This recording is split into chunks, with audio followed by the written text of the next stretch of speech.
Meus irmãos, vamos ah, ao segundo livro daquele que reclinou a cabeça sobre o peito do Senhor. Eu quero que os irmãos abram o segundo livro daquele que reclinou a cabeça sobre o peito do Senhor. Nós faremos a leitura dos primeiros versículos desse livro. Esse autor do Evangelho é o segundo maior autor do Novo Testamento, que é o apóstolo João.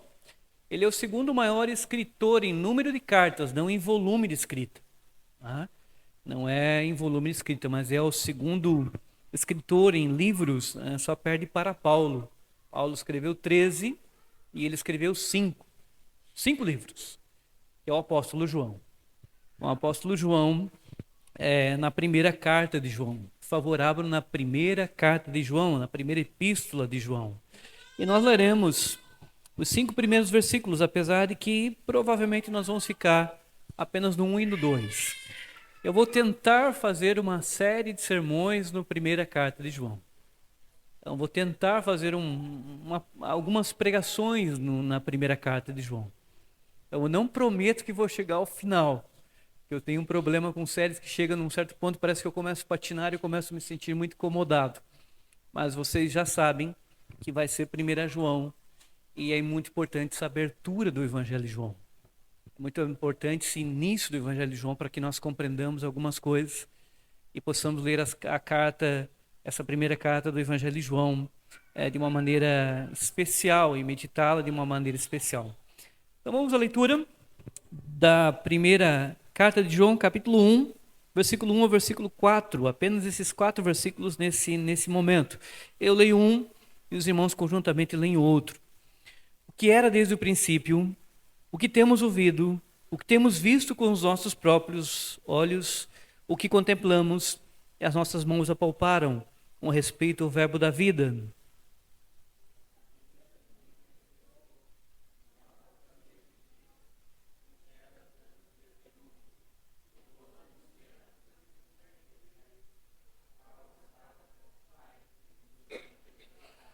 O que temos visto e ouvido, anunciamos também a vós outros, para que vós igualmente mantenhais comunhão conosco. Ora, a nossa comunhão é com o Pai e com o seu Filho Jesus Cristo.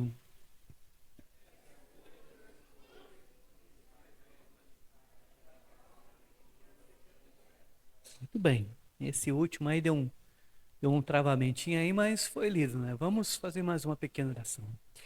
Senhor, como é bom nós lermos a Tua Palavra. Nesta hora te pedimos que o Teu Espírito Santo nos ajude no entendimento dela.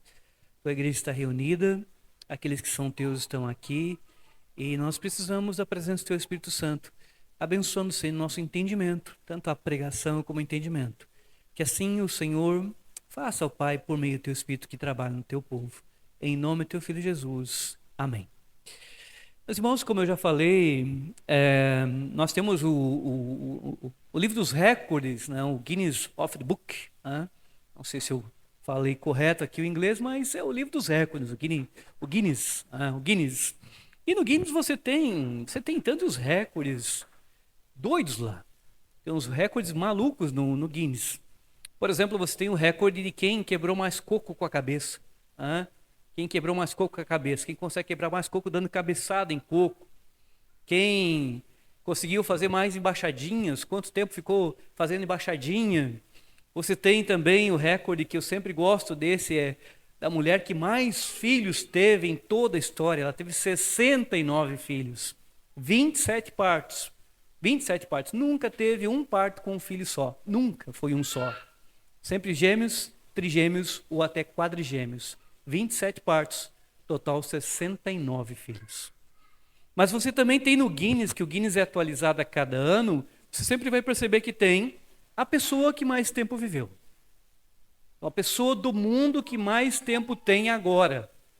Ou seja, se você pegar o Guinness atualizado hoje, agora, nesse exato momento, qual é a pessoa que tem maior idade, a mais avançada idade de toda a face da Terra?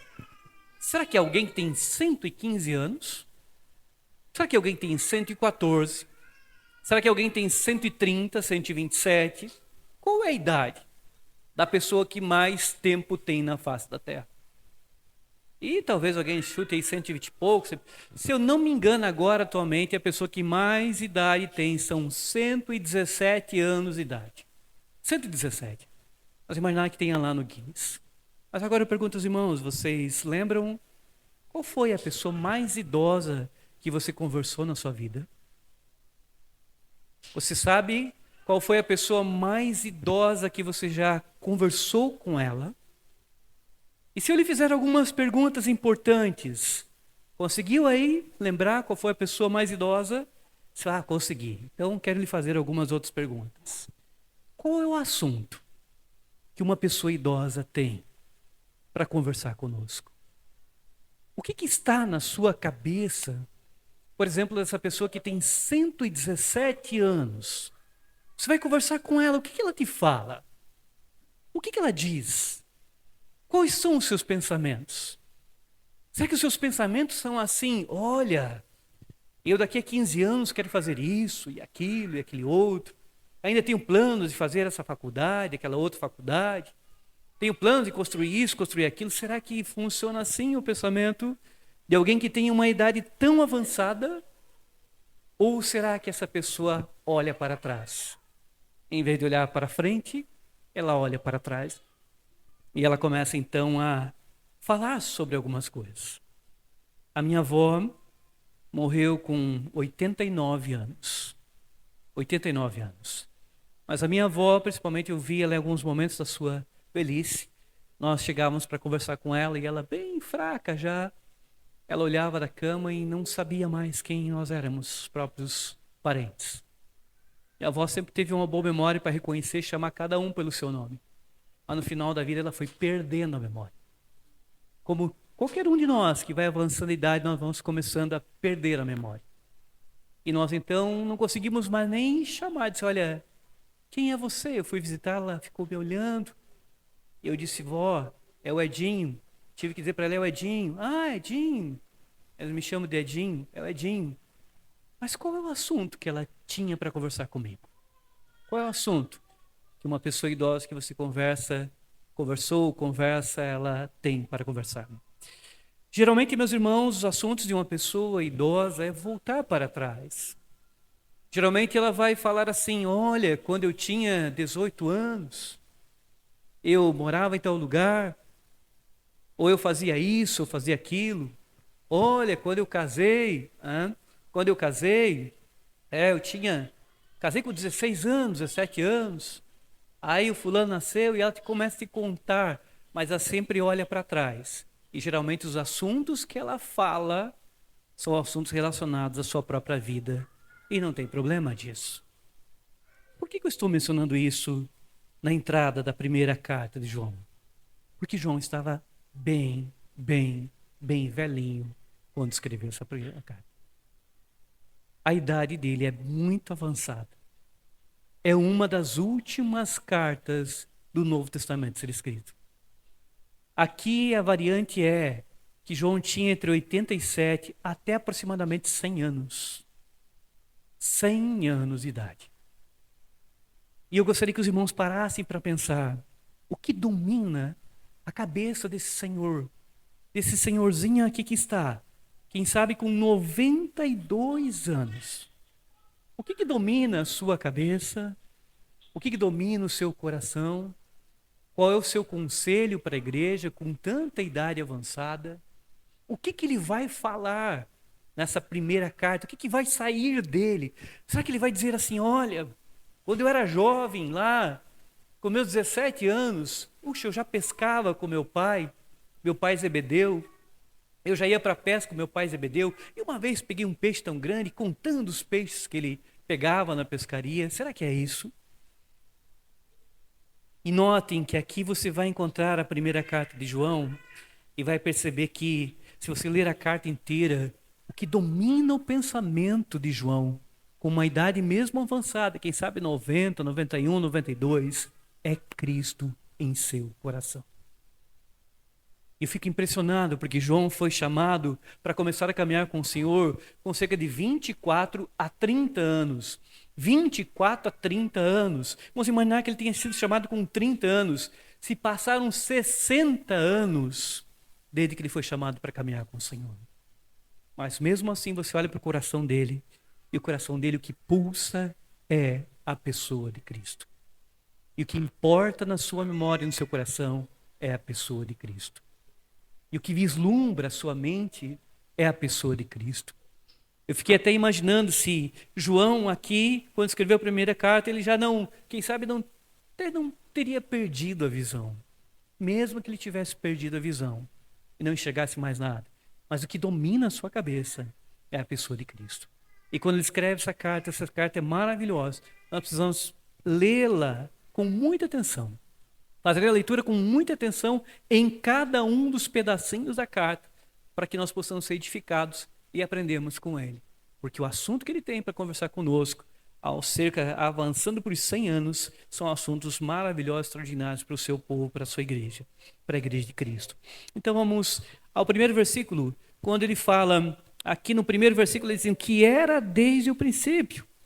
Ele está falando do Senhor Jesus. Ele está falando do Senhor Jesus. E aqui João faz uma ligação. Existem 3 ligações. Quando ele escreveu o Evangelho de João, que também é um escrito desse período dele, no período de velhice, é o último Evangelho a ser escrito, foi escrito também numa idade muito avançada. Mas João começa usando essas palavras. Ele começa dizendo, olha, no princípio era o Verbo, e o Verbo se fez carne, e o Verbo... no princípio era o Verbo estava com Deus, e o Verbo era Deus. No princípio era o Verbo estava com Deus, e o Verbo era Deus. E você então vai perceber que ele fez aquele início do Evangelho de João, começando igual nós temos na leitura de Gênesis. Porque Gênesis começa assim, no princípio criou Deus os céus e a terra. Então, Gênesis começa no princípio, João começa também citando o princípio, e ele começa também falando usando as mesmas palavras, o que era desde o princípio, mas ele está falando a respeito de Cristo. E aqui só nesse pedacinho, o que era desde o princípio, já tem muita coisa aqui que nós poderíamos conversar. Como é que ele começa a carta? Perceba, João começa a sua carta e o seu evangelho, e ele já começa assim de uma maneira direta. Note o Evangelho de João. No princípio era o Verbo estava com Deus e o Verbo era Deus. Ele nem discute mais nada. Ele nem trabalha mais nada. Ele vai direto para dizer assim, esse de quem eu estou falando, este Jesus a quem eu vou falar, é Deus. E aqui quando ele diz o que era desde o princípio, isso é muito importante entender. Porque nota, como eu cito às vezes, João era primo do Senhor Jesus. Era primo do Senhor. Se você cruzar os evangelhos, cruzar o final dos evangelhos, na ressurreição do Senhor, evangelho diz assim, fulano foi visitar o Senhor, estavam as mulheres Maria, fulano, ciclana, beltrana. Você cruza os evangelhos e você percebe que no cruzamento da visita, lá no túmulo, quando o Senhor ressuscitou, que João era filho de uma mulher chamada Salomé. Salomé. Nós lemos o nome do pai dele na Bíblia, que era Bartolomeu, Zebedeu, Zebedeu, e nós também, no cruzamento, nós percebemos que a mãe dele se chamava Salomé, nesse cruzamento dos evangelhos.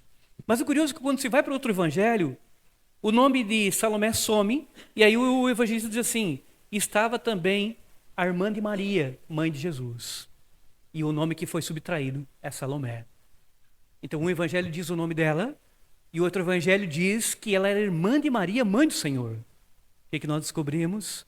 Nós descobrimos que João era primo de Jesus. Tiago e João eram primos do Senhor. Filho de Salomé, que Zebedeu, seu pai, ou era irmão de Maria, ou era irmão de José. Mas ele é apresentado pela Escritura como primo do Senhor claramente nos evangelhos. Claramente. E você percebe então que João aqui está falando de quem? Está falando de Jesus, mas Jesus era da sua parentela. Era parente de Jesus. E até mesmo quando você observa em Lucas, que diz que José e Maria foram até Jerusalém para adorar e levaram o Senhor porque ele tinha atingido 12 anos. E levaram o Senhor para que também fossem a Jerusalém.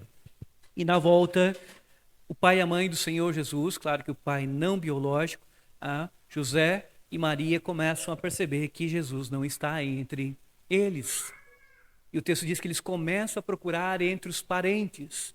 Começam a procurar entre os parentes para ver se o Senhor não estava, porque estava vindo um grupo de pessoas grande, provavelmente uma caravana, e eles caminhando, daí a pouco acharam falta do Senhor, disseram, onde é que está? Vamos ver entre os parentes, que tinha vários parentes. É provável que João estivesse ali também. É provável que João estivesse ali no meio, quem sabe João, quem sabe Tiago, quem sabe João Batista, que também era primo, não em primeiro grau, mas segundo grau do Senhor, também João Batista também era primo do Senhor. Mas quando você olha aqui, ele está dizendo que esse aqui, a quem ele estava acostumado, porque provavelmente se conheceram quando crianças, quando foram crescendo, talvez houve uma visita de um familiar na casa do outro, mas ele não fala assim, ele não diz assim, olha, eu vou falar do meu primo. Meu primo. Não, ele não está falando do meu primo. Perceba que nem no Evangelho, nem na sua primeira carta, ele não fala meu primo. Porque ele não trata, mesmo sendo primo, ele não trata o Senhor como seu primo. Ele trata o Senhor como Deus. Ele o apresenta como Deus, mesmo nascido na sua parentela. E muito mais, ele não apenas trata como Deus, mas aqui quando ele fala o que era desde o princípio, ele está lembrando aqui, ele vai até a eternidade. Ele vai até a eternidade para falar, olha, eu estou falando daquele que era desde o princípio. E o que ele está falando que é Deus e tudo aquilo que ele vai escrever. E aqui vem uma coisa que nós precisamos aprender como igreja. Porque João está escrevendo a carta, essa aqui é uma carta chamada geral. É chamada uma carta geral, é a carta para ser lida em todas as igrejas. É uma carta para ser lida em todas as igrejas. E tem uma coisa curiosa também. Porque ele estava escrevendo aqui já nos seus últimos anos de vida. É provável que ele estivesse aqui escrevendo essa carta na cidade de Éfeso. Na cidade de Éfeso, onde Paulo trabalhou por 3 anos. Ele estava lá nos seus últimos anos de vida, conforme a tradição da igreja, ele morreu em Éfeso. Conforme a tradição da igreja, ele está morando em Éfeso e atendeu de Maria até também a morte de Maria, que também a tradição da igreja ensina que ela morreu em Éfeso. Porque o Senhor transmitiu o cuidado de Maria a um apóstolo João. E vejam bem que aqui ele está falando do Senhor, mesmo da sua parentela, ele está falando lá de Éfeso, já no final da sua vida, mas ele está falando assim que Jesus era desde o princípio. E aqui aponta para a eternidade, não somente lá aquele princípio lá. Mas o que isso tem a ver? Tem a ver, irmãos, com os ataques que a igreja sofreu inúmeras vezes.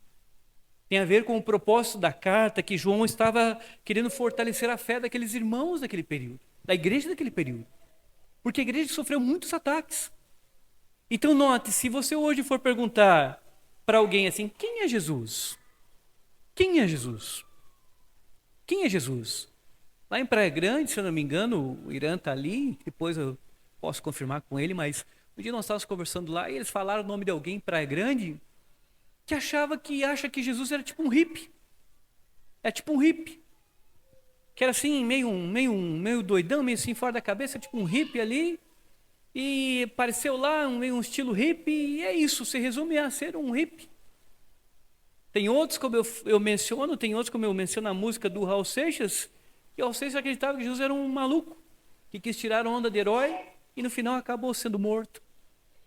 E se você for conversar com as pessoas, você vai se impressionar, porque alguns vão dizer assim, ele na verdade era um homem comum, na verdade ele era apenas um tipo de hippie, na verdade ele era apenas um exemplo para nós seguirmos, na verdade ele era a alma mais evoluída. Para o apóstolo João, ele está apresentando tanto no seu evangelho, quanto nesta carta, que Jesus era desde o princípio. E aqui está a ideia de ser Deus, de ser a palavra de Deus, de ser o verbo da vida. Mas aqui também você precisa entender que as heresias que vieram, por exemplo, tem gente que acha que Jesus só se transformou no Messias, tinha gente que achava que Jesus só se transformou no Messias só a partir do momento do batismo. Porque lá no momento do batismo, o que a Bíblia diz? Que o Senhor está saindo da água e o texto diz que desce sobre ele o Espírito Santo em forma corpórea como pomba. Ou seja, agora aquilo que é divino uniu-se ao que é humano.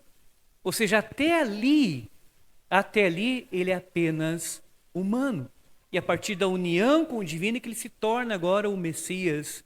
E a partir daquele momento, uma ideia mais ou menos assim que, a partir de agora que ele se torna como um Deus agora, se torna agora, mas a partir daquele momento. E João está dizendo assim, não, o que era desde o princípio. Veja que ele repete uma mesma ideia do início do Evangelho. No princípio era o verbo estava com Deus, ó. Ele está dizendo sobre Jesus que estava com Deus. Desde sempre. E depois ele termina o primeiro versículo e o verbo era Deus. Mostrando que ele não vem a ser Deus em algum momento. Que mesmo antes dele nascer,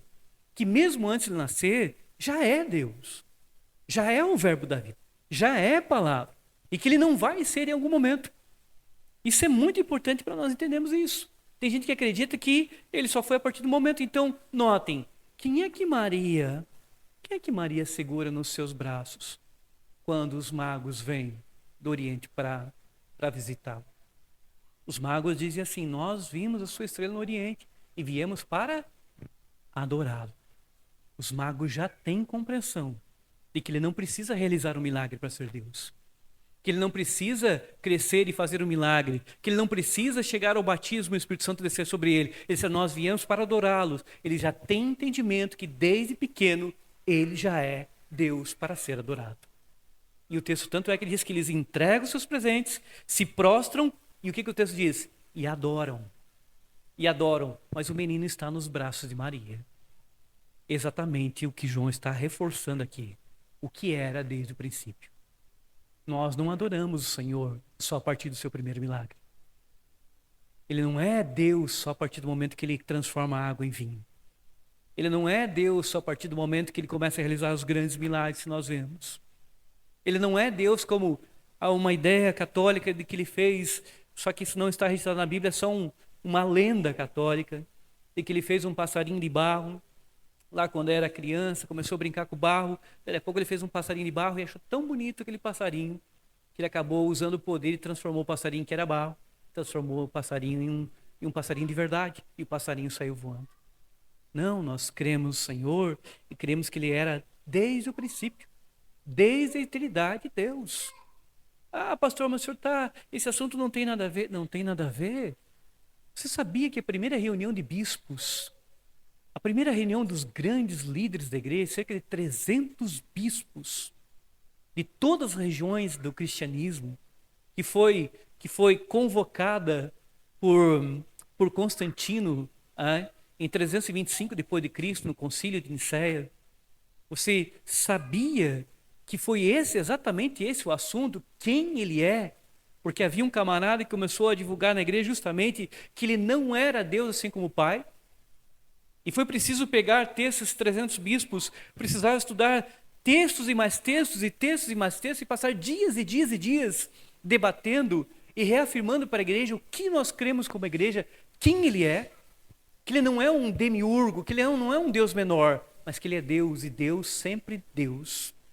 Como foi escrito e mais tarde melhorado por Atanásio. Porque Atanásio estava lá presente como diácono, não era um bispo.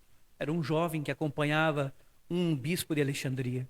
E Atanásio, ainda jovem, participou do debate, escutou os debates, mas não foi ele quem redigiu.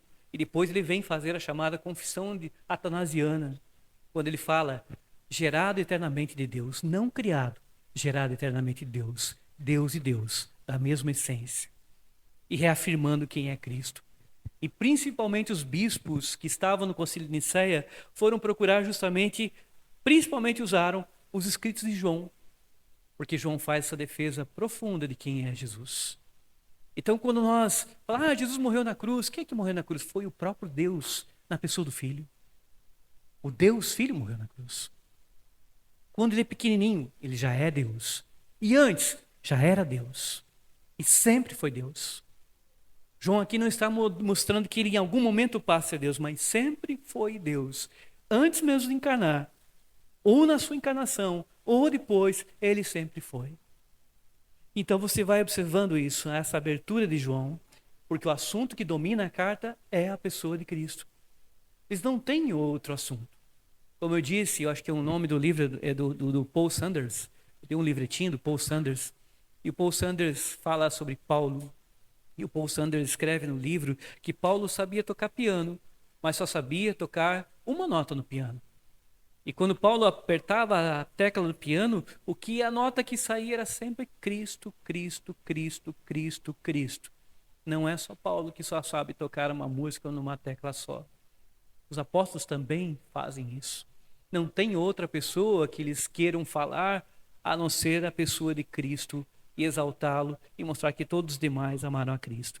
Mas aí nós seguimos um pouquinho mais, o que era desde o princípio, e aí João diz o seguinte, João diz, o que temos ouvido?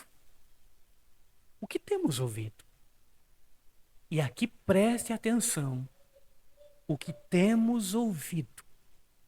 Porque cada detalhe do versículo você vai perceber que por detrás esconde muita coisa. Cada um de nós tem um timbre de voz. Cada um de nós tem um timbre de voz. Alguns mais agudo, outros mais tenor, outros mais barítono. Tanto é que vai fazer um coral, tem aquele que o maestro, canta um pouquinho aí. E aí a pessoa canta, não, tu é barítono, tu é tenor, tu é soprano. E o tipo de voz, o timbre de voz. E nós temos um timbre de voz. Agora, nós já paramos para ouvir qual era o timbre, paramos para pensar qual era o timbre de voz que o Senhor tinha. João está dizendo assim, nós ouvimos ele falando. Aquele que era desde o princípio, nós ouvimos ele falando. E aqui ele vai invocar a profundidade do seu testemunho, está dizendo assim, eu ouvi o timbre de voz daquele que eu vou falar para vocês. Eu escutei a sua voz. Eu escutei ele falando. E aqui cada uma das vozes, note que interessante, há inúmeros versículos mostrando isso. O Senhor vai até o túmulo de Lázaro, e aí lá no túmulo de Lázaro o Senhor diz assim, olha, removam a pedra. Removam a pedra. E quando eles removem a pedra, o Senhor faz uma oração, e depois o Senhor diz assim, Lázaro, eu te ordeno, vem para fora. Vem para fora. Qual era o timbre de voz do Senhor? Não é descrito na Bíblia. Não é descrito na Bíblia ser uma voz mais aguda, uma voz mais fina, como era o timbre de voz dele. Mas o que João está dizendo é que ele ouviu aquele de quem ele vai falar. Independente do timbre de voz, quando diz Lázaro, vem para fora. O Lázaro obedeceu. A morte obedeceu. Abandonou o Lázaro.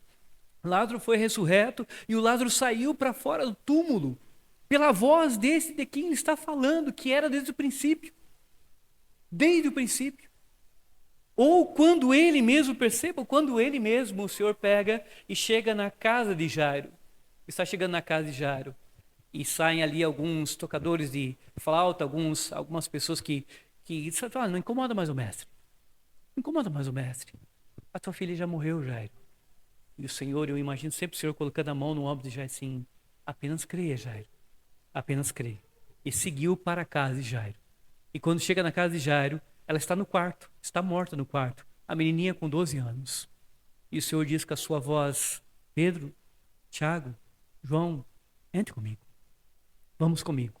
E 9 dos apóstolos não entram. Só entram 3 apóstolos. Pedro, Tiago e João. Um dos que entra para ver isso, escutar o timbre de voz, escutar aquela voz poderosa e gloriosa do Senhor, independente de como ela era, é justamente esse.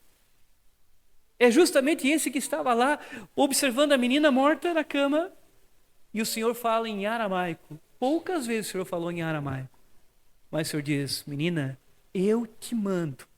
Eu te mando. Isso é espetacular.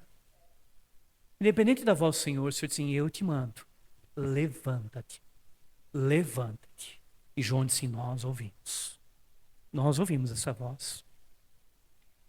Que coisa maravilhosa João foi capaz de ter testemunhado, de ter escutado a voz do Senhor chamando aquela menina que já estava morta, e quando ele chama ela morta, a menina escuta no sentido de que ela é ressuscitada ali, levanta, e o Senhor manda que deem alguma coisa para que ela pudesse comer. A voz do Senhor. Mas é a mesma voz aqui que João vai mostrar que estava participando com o Pai desde o início e do princípio. É a voz que ele mostra que é a voz de Deus, que é o Logos, que é a palavra de Deus. Ou seja, quando o Gênesis diz e disse Deus, quando aparece esse disse Deus, é a expressão de Cristo como palavra. É Deus dizendo por meio de Cristo que as coisas deveriam acontecer. E João está dizendo que aquela voz lá de Gênesis, que é apresentada por Gênesis agora, ele ouviu ela. Mas ouviu encarnada numa pessoa, contida numa pessoa. Ou seja, eu escutei. Não foi só lá no princípio de Gênesis que disse Deus. Mas João está dizendo para a igreja, eu ouvi ele falando. Eu ouvi ele falando.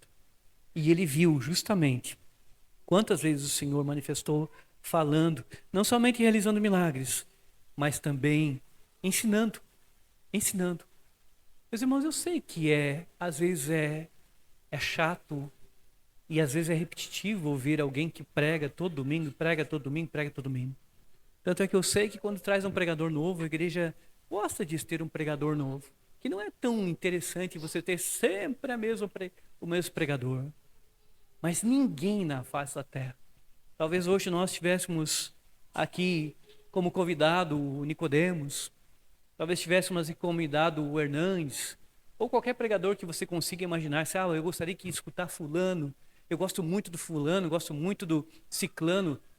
Ninguém seria incomparavelmente a Jesus, não daria para comparar com Jesus, porque João escutou o próprio Deus falando na pessoa do Filho. Então, o que nós temos ouvido, ele escutou a pregação direta da voz do Senhor. Essa fala do João não somente traz o seu testemunho, mas traz autoridade. Traz autoridade. Aqui ele está colocando é como se ele usasse um crachá de identificação. Ele disse, olha, o meu crachá é esse aqui. Porque note, hoje o que vocês têm, que nós temos hoje, de tantos apóstolos que nós temos por aí, apóstolo fulano, apóstolo ciclano, apóstolo beltrano, nenhum dos que estão hoje são apóstolos. Porque apóstolos, conforme a Bíblia, deveriam ter participado desde o batismo do Senhor, participado de todo o seu ministério e terem participado até a ascensão do Senhor aos céus. Isso é dito em Atos. Terem ouvido, terem presenciado, terem testemunhado, é justamente o que ele está aqui chamando, ou seja, está chamando também como autoridade, o que temos ouvido, ou seja, vocês não duvidem daquilo que eu vou falar para vocês, porque eu ouvi diretamente daquele que é o verbo da vida. Ou seja, o que eu estou escrevendo para vocês não é alguma coisa que alguém disse, que alguém disse para alguém repetiu para alguém, alguém passou para alguém e chegou para mim. João está dizendo, nós ouvimos, nós vimos e ouvimos. Então nós precisamos atentar para o testemunho de João nessa primeira carta, para entender o restante, porque ele vai falar. Depois ele diz, o que ele diz? O que temos visto com os nossos próprios olhos. O que temos visto com os nossos próprios olhos. Como eu disse, os olhos de João, já avançado em idade, poderiam estar cansados. Poderiam não mais estar vendo tão bem. Mas João disse, sim, nossos olhos viram de quem eu estou falando. E aqui esse pedacinho também é maravilhoso. Como eu disse hoje na escola dominical, você já imaginou ter participado desses 3 anos? A profundidade que tem no que ele está falando, nossos próprios olhos viram. O ministério do Senhor durou cerca de 3 anos. 3 anos. Se o Senhor tivesse feito apenas um milagre por dia, quantos milagres daria em 3 anos? Daria cerca de 1.195, 196 milagres. E nós teríamos aqui na Bíblia registrado nos evangelhos cerca de 1.195 milagres. Se o Senhor tivesse feito apenas um milagre por dia, nós teríamos nos evangelhos nós teríamos, como eu disse, 1195 milagres. O próprio João, quando termina a sua carta, seu evangelho, o evangelho de João, o que João diz? Olha, se fosse registrar tudo que Jesus fez, nem todos os livros da terra caberiam o que ele fez. Nem todos os livros. Tanto é que eu mostrei na escola dominical, em Marcos capítulo 1, versículo 32 e 36, o Senhor estava em Cafarnaum, diz que trouxeram todos os doentes, endemoniados, enfermos, trouxeram todos os doentes, e diz, ao cair da tarde, ao pôr do sol, diz que o Senhor vai e cura todos, diz que de toda sorte de enfermidades. Ou seja, num só dia, a ideia ali é que foram curados centenas. E quem está acompanhando o Senhor? Quem está vislumbrando isso com os seus olhos? Quem está testemunhando tanto aqueles milagres aos montões ou milagres mais particulares? Quem está ali testemunhando? É esse que está dizendo, os meus olhos viram ele fazendo isso. Acompanhar o Senhor 3 anos impactou tanto o coração, a mente, os próprios olhos de João, que mesmo já chegando no final da vida, o que ele tem para falar é sobre isso. Ele não tem para falar, para contar assim, olha, quando eu era jovem eu era muito bonito, olha, quando eu era jovem eu era muito forte, olha, quando eu era jovem eu fiz isso, fiz aquilo. Não, ele não tem isso para contar.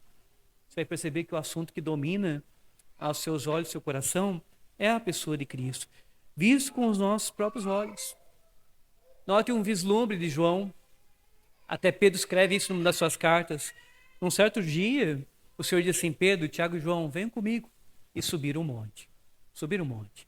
E lá no monte a Bíblia diz que o Senhor começa a transfigurar, começa a resplandecer suas vestes. E começa como que ficar num resplandecer ali de poderoso. E o texto diz que desceram ao lado dele Elias e Moisés.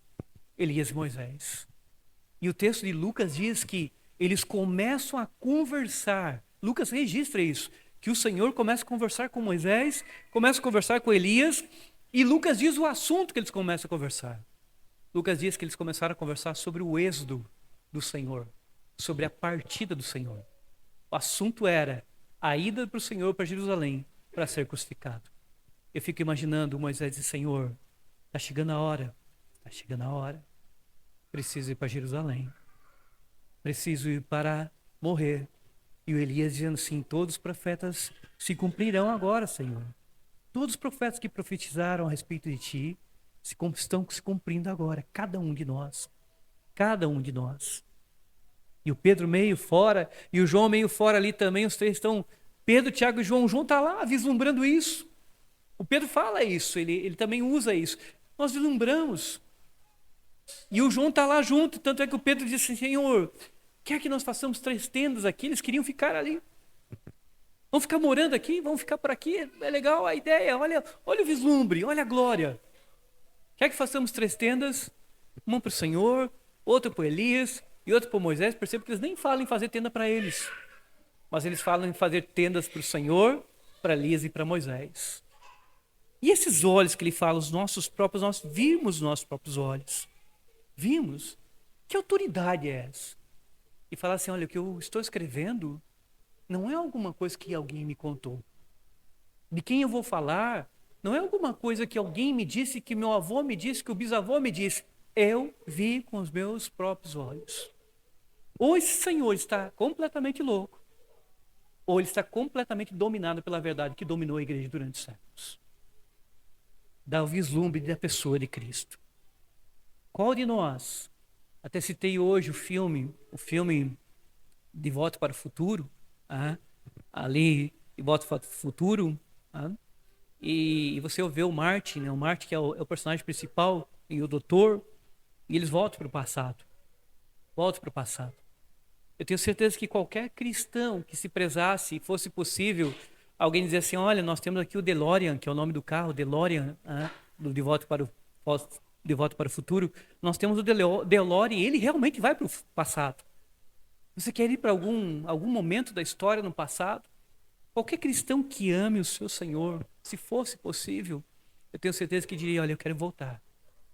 E quem sabe dissesse, olha, mas só tem um momento da vida do Senhor que você pode voltar. Qual é o momento que você gostaria de voltar? De toda a vida do Senhor, qual é o momento que você quer voltar? E talvez você dissesse, puxa, eu queria voltar lá na ressurreição de Lázaro. Queria ver a ressurreição de Lázaro. Ou quem sabe no casamento em Caná da Galileia. Ou quem sabe na transformação, na multiplicação dos pães e dos peixes. E fosse possível você voltasse. E quando você voltasse para esse tempo, você viu. Como é que você contaria isso? Puxa vida, rapaz. Não acredito que eu vi. Que coisa extraordinária. Peguei o DeLorean, fui para o passado, fui lá e vi o Senhor dizendo para Lázaro, Lázaro vem para fora. E tu não acredita a hora que ele chamou assim, Lázaro começou a sair de dentro do túmulo e todo mundo ficou parado. Não se ouvia nada. E o Senhor diz, desenfaixe-os. E todo mundo ficou apreensivo, pensando assim, ó, será que o corpo dele está podre? E quando começaram a desenfaixar, começaram a ver que o seu corpo estava completamente perfeito, restaurado completamente da morte. Eu voltei de lá impactado com isso. João não diz isso. João está assim, eu testemunhei muita coisa. Não é só um. Os nossos olhos viram aquele de quem eu estou falando. Isso é uma autoridade poderosa para seguir a leitura da carta. É uma autoridade poderosa para ver o que ele vai escrever a respeito, ou seja, cada detalhe. Que autoridade é essa que os nossos próprios olhos viram? Viram não somente nos milagres, mas pós-ressurreição também. Ele não é testemunha só enquanto o Senhor estava vivo, mas também é testemunha pós-ressurreição. Percebam o que ele diz depois. Visto com nossos próprios olhos, que contemplamos toda a sua glória, toda a sua manifestação, e as nossas mãos apalparam.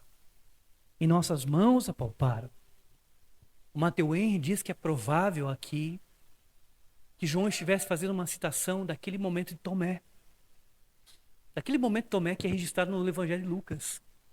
Porque eles estão com as portas fechadas, janelas fechadas, e o Senhor ressuscita, o Senhor já estava ressuscitado, mas o Senhor manifesta no meio deles. E o Senhor aparece assim, paz seja convosco. Paz seja convosco. Eles tomam um impacto, porque o Senhor morto, que eles viram, João viu o Senhor ser morto, foi o único apóstolo que ficou próximo à cruz. Ele viu o Senhor morto. Ele viu. Estava lá próximo, os outros ficaram tudo bem longe lá. Bem longe, muito distante lá, mas João estava mais próximo da cruz. E o Senhor manifesta, e João está lá. E o Senhor então, um pouquinho antes, Tomé disse, as mulheres falaram, e o Tomé disse, se eu não ver, se não ver a mão, se eu não colocar a mão nele, né, a mão nas feridas dele, no lado dele, eu por enquanto não estou acreditando. E quando o Senhor manifesta, o Senhor disse, olha, vede que sou eu mesmo. Porque um espírito não tem carne, não tem osso, como vedes que eu tenho. E ele diz, apalpar-me, verificai. Apalpe e verifique se não tenho carne, não tenho ossos. E é provável, apesar dos evangelhos não falarem, que os apóstolos fizeram o quê? Que os apóstolos não ficaram assim olhando, não, Senhor, nós cremos. Apesar de que depois o Senhor dá mais uma prova ainda, mas é provável que um deles tenha levado a mão e tenha tocado o Senhor, Tomé tenha tocado o Senhor, os outros tocaram, abraçaram o Senhor. Porque é impossível você imaginar a cena de que eles não correram, não abraçaram o Senhor e não se alegraram depois da ressurreição. É impossível você imaginar uma cena tão fria que o Senhor aparece ressuscitado, o Senhor mostra que é Ele mesmo e eles ficam, legal, que interessante, está ressuscitado. É muito provável que eles tenham se lançado ao pescoço do Senhor, abraçado e se alegrado profundamente naquele momento. E é justamente o que João está invocando aqui, o que as nossas mãos apalparam. Justamente porque esse versículo é importantíssimo para combater provavelmente uma heresia que estava naquele período, que era a heresia da ideia que o Senhor só tinha aparência de homem, mas não era carne. Tanto é que ele continua repetindo na sua primeira carta, se aqueles que negam que Jesus tenha vindo em carne, este é o anticristo. Este é o anticristo. Que uma das primeiras heresias que atacou a igreja era que Jesus, na verdade, não veio em carne. Ele veio apenas em aparência de homem. Ou seja, você olhava para ele, era um homem, se enxergava um homem, mas é tipo um holograma, como nós sempre falamos, tipo um holograma. Mas que ele não tinha carne. E João está assim, negativo. Nossos ouvidos ouviram, nossos olhos contemplaram e as nossas mãos apalparam.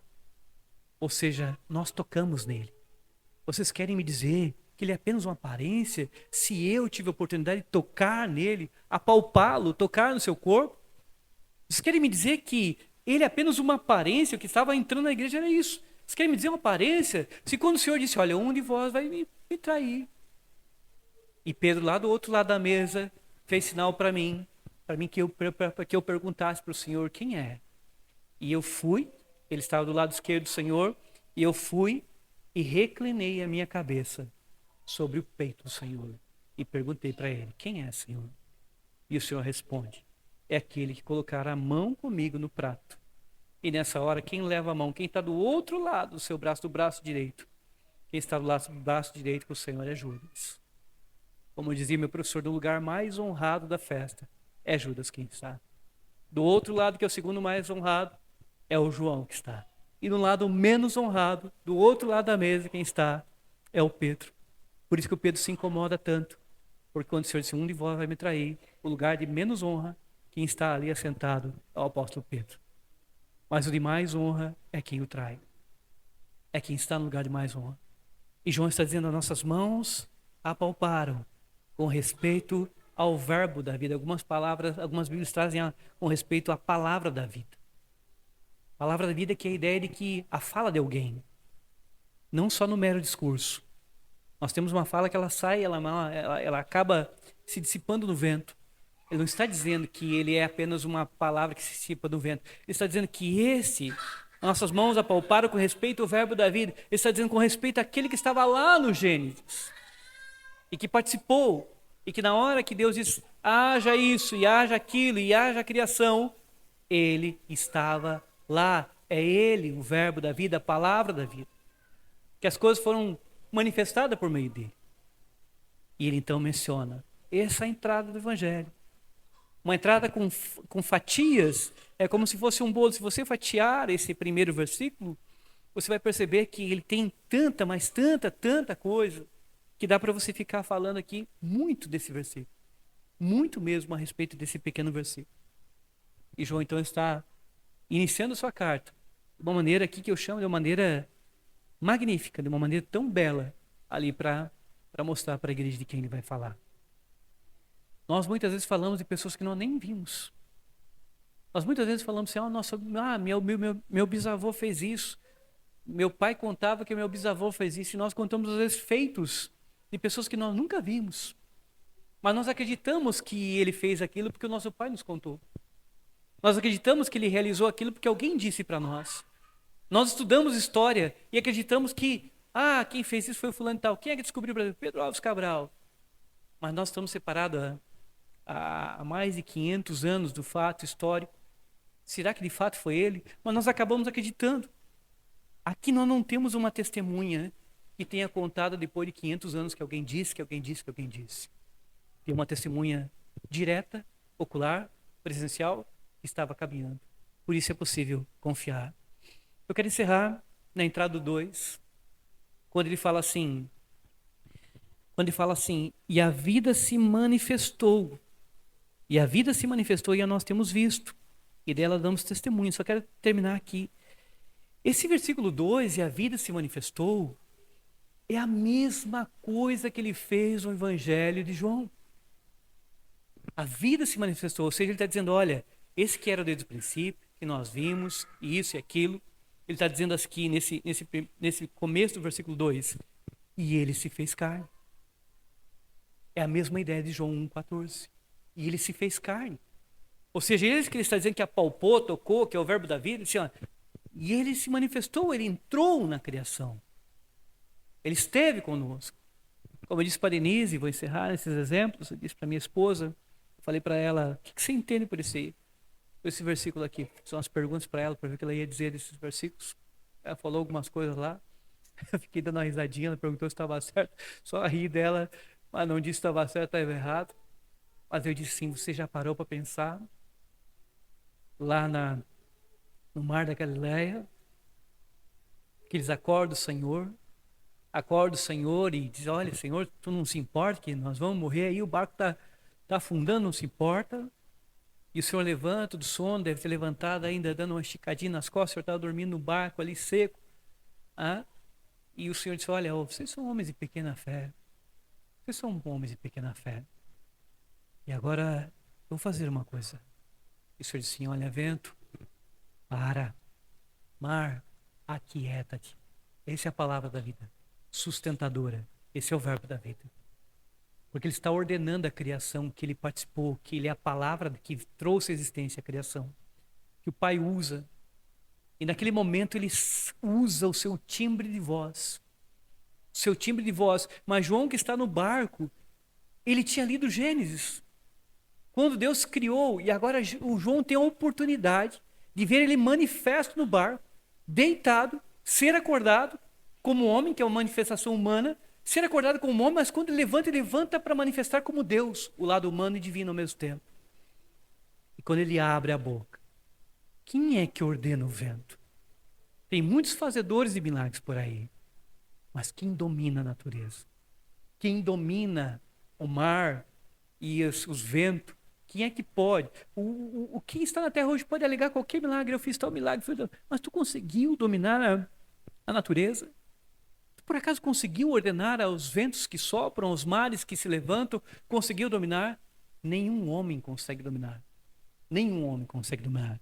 A não ser aquele verdadeiro homem, verdadeiro Deus, manifestado, deitado ali no barquinho, que é acordado, se levanta como um homem, verdadeiro homem, e se levanta também como verdadeiro Deus. E quando ele abre a boca, como eu disse, independente do timbre de voz dele, mas o vento teve que obedecer e também o mar teve que obedecer. Por isso João diz, e a vida se manifestou. O que ele está dizendo a nós, tivemos a oportunidade de ver ele manifesto entre nós. Almoçar, jantar, dormir ao lado dele, caminhar, comer espigas à beira do caminho, ir para a casa de Pedro para almoçar na casa de Pedro. Tivemos tanta oportunidade, 3 anos caminhando com ele. 3 anos, que espetáculo. E fecho aqui. Todos nós deveríamos, primeiro, reforçar nossas crenças, nossa confessionalidade. E, acima de tudo, aguardar com esperança que um dia nós o veremos. O veremos em carne. Veremos ressurreto em carne. Todo crente que crê nas Escrituras, ele aguarda também o momento em que ele verá o Senhor manifesto em carne. O momento em que você escutará o timbre de voz do Senhor. Coisa que João escutou, coisa que Paulo escutou. Paulo escreve Atos e assim, o Senhor falou comigo lá no caminho de Damasco. E o Senhor falou comigo em voz hebraica. Capítulo 26. E o Senhor falou comigo em voz hebraica. Ou seja, ele está dizendo até a língua que o Senhor Jesus usou para falar com ele no caminho de Damasco. E o Paulo escutou a voz do Senhor também, assim como os demais apóstolos, assim como João. Nós possamos entender quem é o Senhor, entender quem é Cristo. A igreja tem como cabeça Cristo, mas nenhuma igreja caminhará bem se ela não entender quem é o seu cabeça. Quem ele é, o que ele fez, o que ele representa pelos apóstolos, e o que ele deve representar para a sua igreja e para o seu povo. O lugar que ele deve ocupar em nossas vidas. O lugar que ele deve ocupar na cabeça do crente.